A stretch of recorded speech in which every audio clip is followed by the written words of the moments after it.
समाज रे विभिन्न वर्गर लोक अछंती अनेक निजकु संभ्रांत कहती वंश परंपरा अनुसार से माने समाज रे मुंड टेकी बाट चलती मात्र प्रकृति संभ्रांत किए प्रकृत रे भल लोक किए यह लोकर चालीचलन आचार व्यवहार और संस्कार ही जना पड़ी थाए। ए प्रसंग रे गपटिए। ब्राह्मण घर को फेरी पत्नी को कहले संस्कार बोले कौन ताहा आज मु जानिली। पत्नी कहले केमिति टिके बुझाई कुह तो। ब्राह्मण आरंभ कले मु काली राजधानी को जाइथिली तमे जदि केबे राजधानी को जीव देखिबे तुमको गोटे नई पार ही जीवाकू पड़िबो। काली सेठी काम सारी आज सकाळू घर को फेरिबा लगी मु नई घाट रे पहुंचली। सकाळू नई पार हेबाकू घाट रे खूब कम लोक थिले। मु डंगारे बसिली। किछि समय परे 3 जण लोक सेठारे पहुंचिले। सेमानक भितरु जणे दिसुथिले देवपुरुषंक भଳି। सेमानक देहरे नामी दामी पोशाक और जरीदार पोशाक थिला। सेमाने भी डंगारे बसिले। नाउरी डंगार मंगठारे आगकू चाहि बसी थाए। बेले बेले पछकू चाहि देखु थाए डंगा भरिला कि नाही।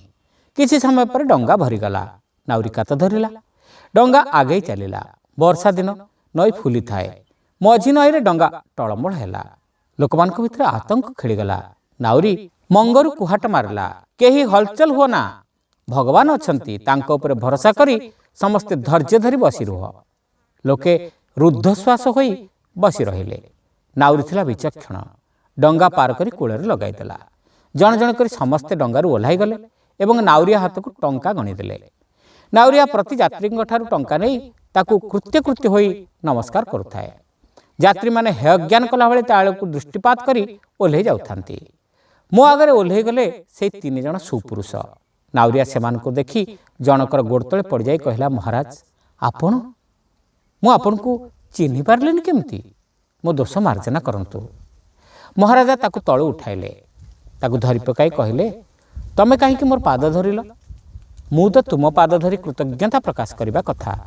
तमे परा जीवन रक्षक नई पार हेबा क्षणी मु ताकू भूली जीवी केमती। यह कही राजा ताकू नमस्कार कले और ताकू किछि स्वर्ण मुद्रा देले। नाउरिया कहला महाराज आपणकर वंश पाई आपण राजा नुहंती आपणकर संस्कार पाई आपण राजा। श्रोता बंधु गपटी केमिति लागिला कमेंट करी निश्चित जणाइबे।